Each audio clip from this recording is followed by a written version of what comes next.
The first red flag should have been the glitter. Not a romantic kind of glitter, either. I mean the cheap, sticky kind. The kind that clings to your fingers for days like guilt. It was on our bedsheets. I noticed it at 2:11 a.m. when I rolled over and felt something sharp against my thigh. A single, sparkling star. Becca hates glitter. Hates it. She calls it the herpes of arts and crafts. But suddenly, our bed, had traces of it like confetti after a parade I wasn't invited to. That was 3 nights ago. I haven't slept since. I lie awake replaying everything. Not the last few months. Not even the last few weeks. Just that night. The night she said the words that felt like pulling the fire alarm on our marriage. I don't think I can be who you think I am anymore. That was it. No explanation. No warning. Just that sentence, delivered like a voicemail she didn't expect me to listen to. But she was who I thought she was. At least, I thought so. Or maybe I'd spent the last 2 years lying to myself, clinging to the echo of a person who'd already left the building emotionally, and just hadn't packed her toothbrush yet. You want the real kicker? She told me this while unpacking groceries. Almond milk in one hand, divorce in the other. I tried to argue, but the words came out all wrong. I told her I could change. She said that was the problem, that I always try to pivot into what I think she wants. Why don't you ever just tell me to F*** off, she said, almost laughing. Because I love you, I thought. Because I'm terrified of losing you. Because this house already feels too big for one person, and I've barely processed what silence without you sounds like. But I didn't say that. I nodded like a dumb puppet and offered to make tea. It's wild how fast your memory gets rewritten. The text messages I used to read with a smile, now I scroll through them like I'm looking for code in the Matrix. Did that heart emoji really mean, I love you? Or was it a default response she sends everyone? Did, can't wait to see you tonight smiling face with hearts, mean she missed me? Or just that she was trying to avoid suspicion? And then there's the receipt. Not metaphorical. Literal. Crumpled in her jacket pocket. A spa day package, 2-person infrared soak. Dated the week she told me she was too emotionally drained to talk. I haven't asked her about it yet. I'm scared of the answer. Not because it'll hurt. I already know it will. I just don't want to hear it in her voice. That tone. That calm. Like I'm a phase she's outgrown. And now? Now she's giving me a choice. Either accept that this version of us is over, she said last night, or let me go for real. And here's the thing. I should be furious. I should be flipping tables, calling lawyers, changing locks. But all I said was, do you want your glitter back? She didn't even blink. Just smiled. Keep it, she said. You might need it where you're going. She came back for her scarf. That's what she said, anyway. It was 6:40 p.m. I was microwaving leftover enchiladas when I heard her keys still worked. I hadn't changed the locks.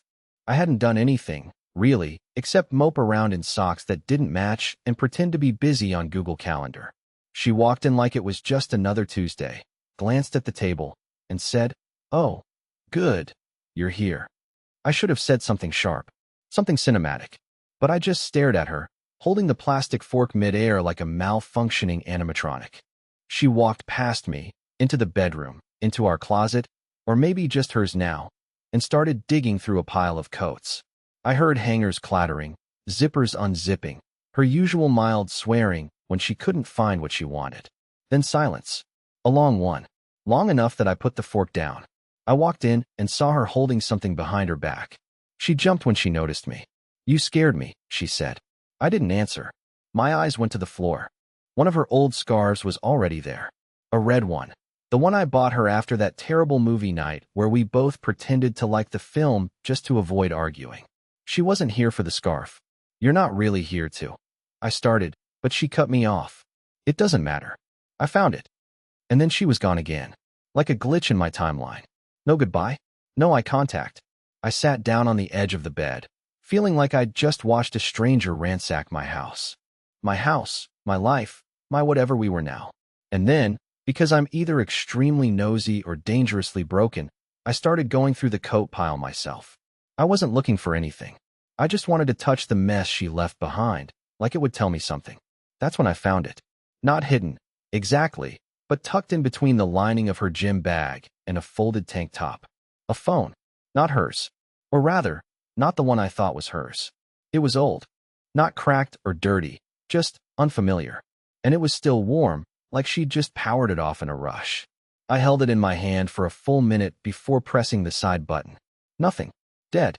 I plugged it into the charger on my side of the bed, the one she used to borrow every night because hers was always missing, and waited. When it finally turned on, there was no password. No password. That was when I knew she wanted me to find it. The messages were surreal. Like reading a diary written by someone who looked like my wife, but thought in a completely different language. Conversations with someone saved as June, do not text back. Dozens of texts. Some flirty. Some cruel. One that said, he's still playing house like nothing's wrong. I can't even stand his breathing. That one did something to me. Something irreversible. I scrolled more. Past the messages, past the photos, past the fake accounts she used to follow herself on Instagram for algorithm boosting. There was a voice memo, titled, Midnight. Proof. I don't know why, but I didn't listen to it right away. I backed out of the app, unplugged the phone, and slid it back exactly where I found it. Then I left the house and sat in the car, hands shaking on the steering wheel. She left the phone. She knew I'd find it. She knew I'd read every word. And yet, she didn't change the password. Didn't even delete the message calling my breathing annoying. It wasn't just betrayal anymore. This was performance. And I was clearly meant to be the audience. Now the only question was, what the hell was in that voice memo? I didn't sleep that night. Again, the phone sat under my pillow like a brick of TNT with a timer I was too scared to start. I didn't even turn on the lights. Just lay there, in the dark, with the glow of the screen painting shadows across the ceiling. One new notification blinked, one voice memo, still titled Midnight. Proof. I waited until exactly 3 a.m. to press play. Don't ask me why. Maybe because nothing good ever happens after midnight, and I needed to make sure this was one of those nights. The recording was 12 minutes and 19 seconds long. I know that because I've played it 4 times now. The first time, I just listened. The second time, I took notes. The third time, I cried. The fourth, I smiled. That's when I realized this wasn't the end of the story. It was the start of something much darker. The audio begins with her laughing. Not the fake laugh she uses at dinner parties, or the polite one she gives to waiters when they mess up her order. No, this was the real thing. Her old laugh. The one I fell in love with. And she wasn't alone. A man's voice followed. Not loud, not gruff. Gentle. Casual. Familiar, even. I couldn't place it at first. Just enough of a baritone to sound expensive. They were sitting somewhere outside, probably a patio. You could hear wind chimes. Glasses clinking. 2 people, buzzed on wine and adrenaline, casually plotting the destruction of my life. Honestly, she said in the recording, he's not going to fight back. That's the worst part. He'll probably just apologize. He laughed. Then she said it. The line that keeps echoing in my skull. It's like setting fire to cardboard. There's no resistance. Just smoke. I stopped the memo there the first time. I physically couldn't keep listening. My hands were shaking so badly that I dropped the phone onto the carpet. It made no sound. Just a soft thud, like my dignity landing face down in front of me. But I forced myself to go back. In the last few minutes of the recording, she started talking about the plan. How they'd drip feed the chaos. How they needed a slow burn unraveling to avoid looking suspicious. That was the phrase she used. Like my life was a PR campaign. He still trusts me, she said. Even now. That's the tragedy. He still thinks I'm broken, not dangerous. They both laughed at that. That's when I realized who the man was. It was my coworker, Derek. Of course it was Derek. The same Derek who once borrowed my jacket after spilling wine on himself at a team offsite and never gave it back. The guy who sends voice notes instead of texts because typing is for interns. The guy who hugged my wife goodbye at our Christmas party and said, "Take care of her, man. She's the real deal." Yeah, that guy. And now they were planning my collapse together, like a couple designing a murder mystery dinner party. At that point, I didn't want revenge. I wanted clarity. Because it wasn't just betrayal anymore. It was strategy, and I was apparently the mark. So I played a new game. The next morning, I made her breakfast. Her favorite, overdone toast, slightly burnt, and eggs with too much black pepper. I texted her, "Hey, if you're around, I'd love to talk. I miss you." She came over within the hour. Casual, comfortable, like she hadn't narrated my emotional autopsy 24 hours earlier.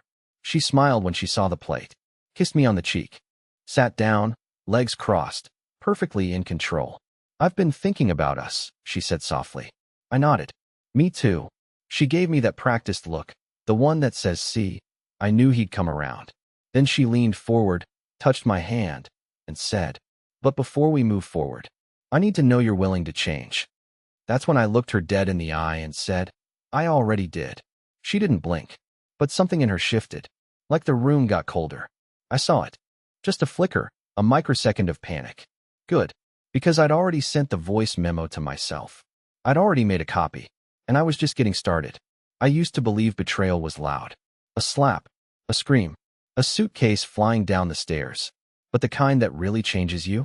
It's quiet, clinical, almost polite. It doesn't kick down your door. It hands you the key, waits for you to open it, and then it walks in and empties your fridge while looking you in the eyes. That's what this has become. Not an affair, not heartbreak, but a slow, precise dismantling of who I thought I was. Not by strangers, not by enemies, but by two people who used to compliment my meatloaf and laugh at my puns. After Becca left that morning, after breakfast, after our fake reconciliation scene, I sat in the living room for hours with the curtains closed. No music, no TV, just the sound of my own heartbeat and the occasional hum of the fridge kicking on. I should have been angry, furious, destroyed, but all I felt was calm, which scared me more than rage would have, because I knew what was coming. She was going to push me until I snapped, until I did something irrational, something she could point to and say, see, this is why I had to leave. That was the narrative. It was already halfway built. All she needed was the final scene, the emotional meltdown, the collapse. So I gave her silence instead. For 2 days, I didn't call, didn't text. I didn't check her social media or stalk Derek's Spotify activity like some unhinged teenager. I did something worse. I waited. And that's when things started to get weird. It began with the emails. Random ones. Some from stores I never signed up for. One from a spa in a city I've never visited confirming my recent couple's massage. Another was a password reset for an account I never made. An online dating profile under the name Beck&Call83. Clever. Real subtle. At first, I thought it was phishing spam. But then I checked the email they were sent to. It wasn't my usual one. It was an old Gmail account I hadn't used since college, one I only ever used to sign up for forums and post bad poetry in 2009. Somehow, she had access to it. Somehow, she was planning things in my name. Why? I don't know yet. Maybe she's building a story. Maybe she's trying to create a digital footprint to prove I've been lying or cheating or mentally unraveling. Whatever it was organized. It was careful, and it was escalating. The final nail came Thursday night. A package arrived. No return label. Inside was a box of chocolates. Fancy ones. The kind you buy for anniversaries when you've screwed up, and a handwritten card that said, "Don't forget what love used to taste like." It wasn't her handwriting. It wasn't mine either. I don't know who wrote it. I don't even know if it was for me. But it scared me. Because I finally understood, this wasn't about a broken marriage anymore. This was psychological warfare. Becca wasn't just trying to leave. She was trying to erase me. Turn me into a caricature of dysfunction so she could walk away clean, maybe even pitted. The wounded wife. The poor woman who stayed too long. Who tried to help a man too far gone. And the worst part? She was winning. Until I remembered the backup drive. We bought it years ago, a clunky black box we used for photos, taxes, random junk we didn't want to lose. I hadn't touched it since 2018, but I dug it out of the closet and plugged it in. And what I found made my stomach twist. A folder titled Curtis_Insurance. Inside, screenshots, emails, text threads, all from my accounts. Dozens of them. Selectively captured, edited, and in some cases, I swear, fabricated. One thread made it look like I was messaging a coworker late at night. Flirty. Creepy. Another was a fake confirmation of a hotel stay with a woman named Rachel, someone I've never even met. That's when I realized she was preparing evidence. Not for divorce. For something else. And if I didn't act fast, she'd bury me with it. But Becca made one mistake. She underestimated how far a quiet man can be pushed before he makes noise. And I was ready to be loud. I've always been the kind of person who gives people the benefit of the doubt. I excuse lateness. I justify coldness. I rationalize absences and brush off gut feelings like they're inconvenient allergies. That's probably why it took me so long to admit that my wife, the woman who once held my hand in silence during my father's funeral because she didn't want to interrupt the pain, was methodically constructing a narrative that painted me as the villain. I sat there in the dark with the hard drive files open, scrolling through each document, each image, like I was reviewing evidence in someone else's trial. Half the content was mine. Some of it was real, messages she'd twisted, cropped, timed carefully. The rest was manipulated. Slivers of truth embedded in layers of fiction. Just enough to make it all feel plausible. Just enough to sink me if I ever challenged her version of the story. But here's what she forgot. I keep everything. Emails, backups, even text from years ago. I've always had a weird paranoia about losing data. I once backed up a grocery list in 3 places. She used to mock me for it. "Curtis," she'd say, "you're the only person I know who organizes his junk drawer alphabetically." Well, joke's on her, because that habit became the one thing that saved me. I started building my own case. First, I found the original messages she'd doctored, the real timestamps, the full threads. I archived them, encrypted them, and sent copies to a lawyer friend of mine in Arizona who owes me a favor after I helped him move 3 years ago. Then I checked my old security cam footage. The doorbell camera she forgot existed because it auto-syncs to a cloud account she never had access to. It showed her leaving the house at 11:22 p.m. on nights she claimed she was asleep by 9. Over and over again. Different outfits. Always with a phone in hand. Sometimes looking over her shoulder like she knew she was being watched. Then came the receipts. I dug through the banking statements. Things she never expected me to notice. An Uber trip to a hotel downtown under my name. While I was on a Zoom call at home with 12 people, all of whom could vouch for my presence. She'd used my saved payment methods. Bought herself time-stamped alibis in my digital wallet. She wanted to blur the lines, to make sure nothing was clear by the time anyone started asking questions. But now I was the one asking. So I got bold. I scheduled a dinner. Texted her casually. "Let's talk things out. I think I'm finally ready to accept what's happened." She responded within 10 minutes. "That means a lot. I'll be there." 7 p.m. She wore her peace blouse, a silky lavender top she always pulls out when she wants to look disarmed but composed. Her version of a white flag. We met at a quiet place she picked, of course. A place with low lighting and a wine list designed to distract you from the truth. We sat across from each other, and for the first 10 minutes, we pretended to be people we no longer were. She asked how work was going. I asked about her dog-sitting job, which, of course, was code for wherever she was actually staying now. Then she leaned forward and gave me her sad eyes routine, the one I used to fall for every time. "You know," she said, "I really did love you. I just lost myself, and I think you stopped seeing me." I nodded, took a sip of water, let her talk, let her script unfold, and then I said, very calmly, "Do you remember the security camera we installed in 2021? The one on the side gate?" Her face froze. I didn't need to say anything else. I just watched the expression drain from her, the precise moment her plan buckled. Not because she felt guilty, not because she was sorry, but because she miscalculated. She thought I would burn down my own house trying to prove I was worth loving. She never expected me to walk away with the matchbox and insurance receipts. I paid the bill. We didn't touch our meals. As we stood up to leave, she said, quietly, "What are you going to do with all of it?" I paused at the door, looked her in the eyes, and said, "I haven't decided, but I know what you would have done with it." And then I walked away. I didn't look back. Not because I didn't want to, but because she didn't deserve to see what victory looked like on my face. I've started narrating my life like I'm watching it from the ceiling. Not in a dramatic way, not some cinematic, slow-motion realization. More like detachment. Like I'm hovering above my body, watching Curtis go through the motions.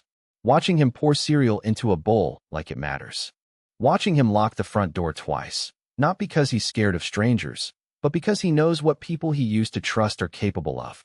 I've stopped trusting the mirrors in this house. I walk past them quickly, avoid looking. I don't want to see what version of me I've become, not since everything got quiet. Because after the dinner, Becca went silent. No texts, no damage control, no calls begging for understanding or second chances or fake explanations. Just silence.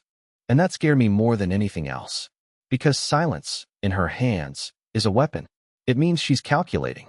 It means she's shifting tactics. It means she's not done. So I did the only thing I could. I stayed 2 steps ahead. I took a personal day from work, told my boss I had a minor medical thing. He's a good guy. doesn't ask questions. Then I drove 2 hours north to a place I haven't been in 6 years, my Aunt Linda's cabin.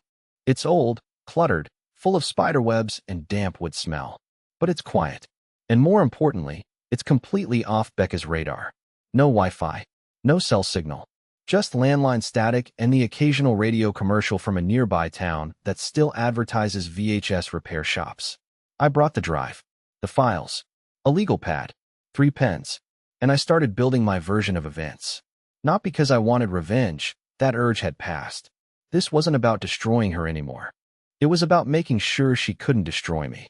If she tried to go public, if she tried to pull some grand finale performance where I'm painted as abusive or unstable or unfaithful, I needed to be ready. So I laid it all out. Dates, timestamps, physical proof. Her manipulation wasn't just emotional anymore. It had a paper trail. And now, I was organizing it like a prosecutor. That night, something strange happened. At around 2 a.m., I was still awake, sitting by the dusty old fireplace, when I heard a knock on the cabin door. Just once. Sharp. Deliberate. Like whoever was out there didn't expect to be welcomed, just noticed. I didn't move. I didn't breathe. The knock didn't come again. The next morning, I checked the porch. Nothing. No footprints. No tire tracks. But something was different. The pile of firewood I had stacked the night before was rearranged. Not missing, just moved. As if someone wanted me to know they were there without announcing themselves. I didn't say anything to anyone about it. What could I say? Hey, I think my soon-to-be ex-wife is sending people to leave breadcrumb threats in the forest because I won't let her destroy my life on her terms. But I didn't panic. I didn't run. I did the opposite. I went back home. The key to winning a battle like this, the kind built on silence and subtext and guilt, is to stay visible. They can't label you unstable if you look boring. Predictable. Steady. So I made myself visible. I rejoined group chats. I returned to work. I posted a photo of my lunch like some suburban dad who's proud of his grilled cheese. I smiled during meetings. Laughed at dumb jokes. Walked the dog.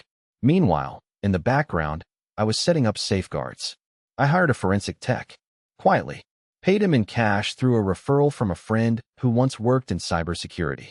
Gave him Becca's laptop. Or rather, the old one she left behind thinking it was too slow to be worth anything.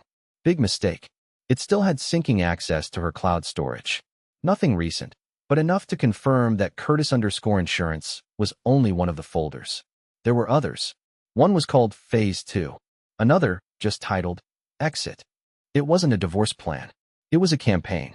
A multi-stage plan for full character assassination, starting with a fake narrative, escalating with digital manipulation, and ending in legal action that would leave me looking like a paranoid, emotionally unstable wreck who deserved to lose everything. She didn't just want to leave. She wanted me broken.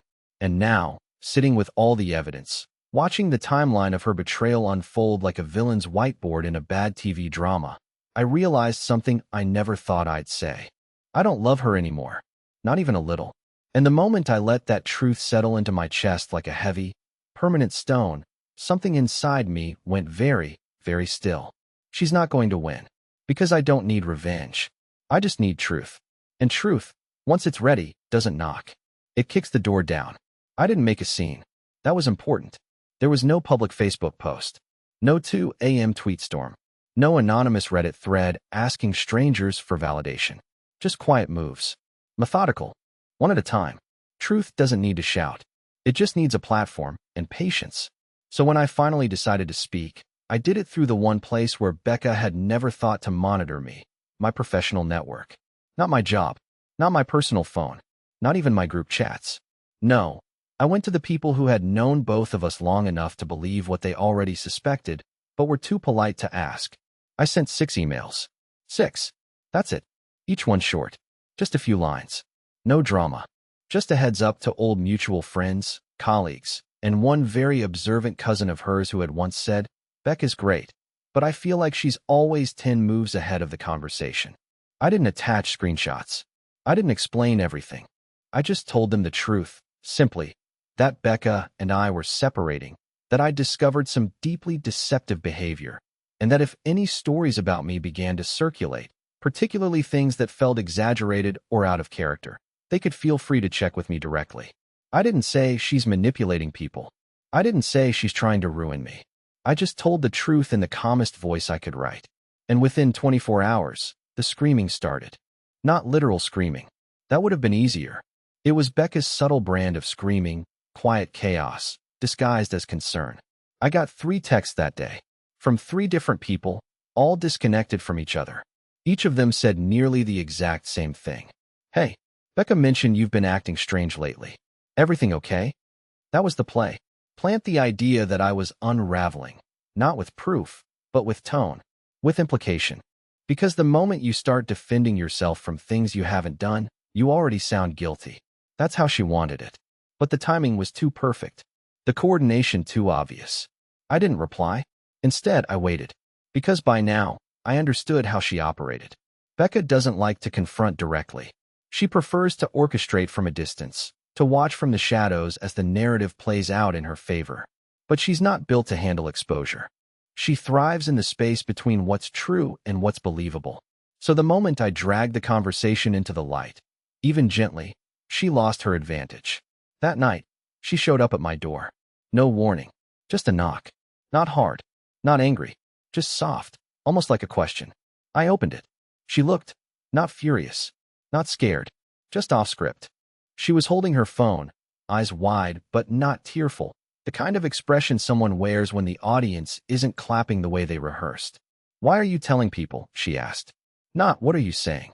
Not that's not true. Just why? I told her the truth. Because I had to. Because I wouldn't let her write the ending alone. Because for once, I was stepping out of the role of the apologetic, passive, self-editing husband and simply existing in the truth. No matter how ugly, no matter how inconvenient. She stood there for a moment, staring, and then she smiled. It was small, cold, like watching frost form on the inside of a window. You think this makes you look better? She said, her voice low. You think people are going to pick your side? I shook my head. I don't care who picks sides. I'm not fighting for a verdict. I'm just done letting you edit me out of my own life.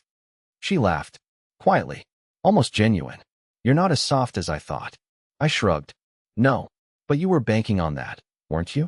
She didn't respond, just turned, walked away, and for the first time since this began, didn't try to control the exit. That was 2 days ago.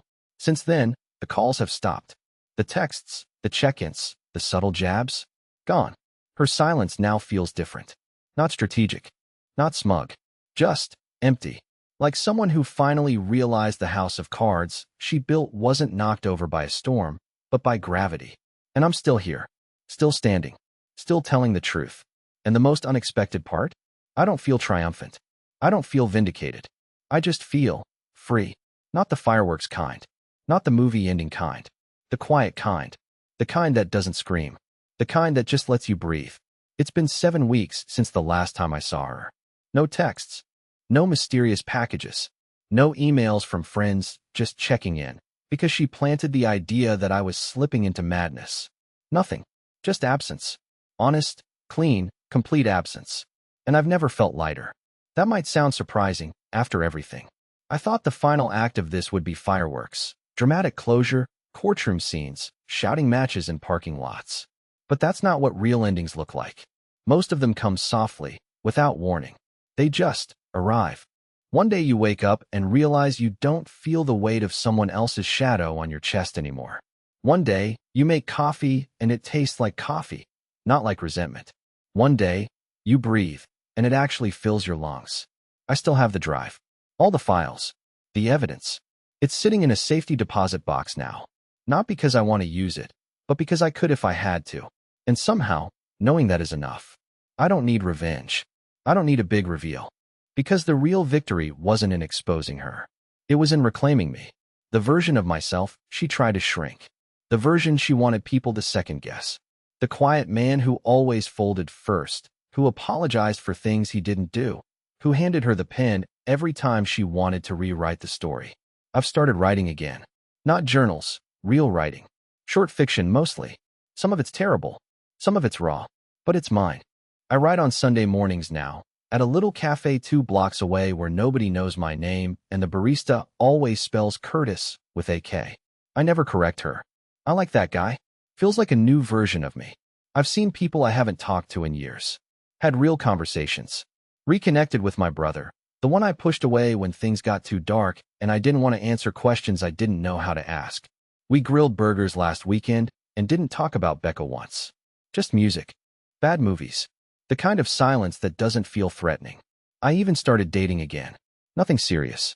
Just coffee with someone kind. The kind of kind that doesn't feel rehearsed. Someone who asks me questions and waits for the answer. Someone who doesn't flinch when I pause too long before responding. It's not a love story. Not yet.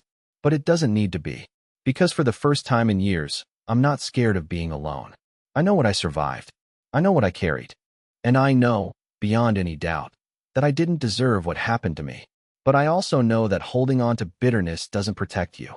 It just drags their poison into your next chapter. So I'm letting it go. Not forgetting.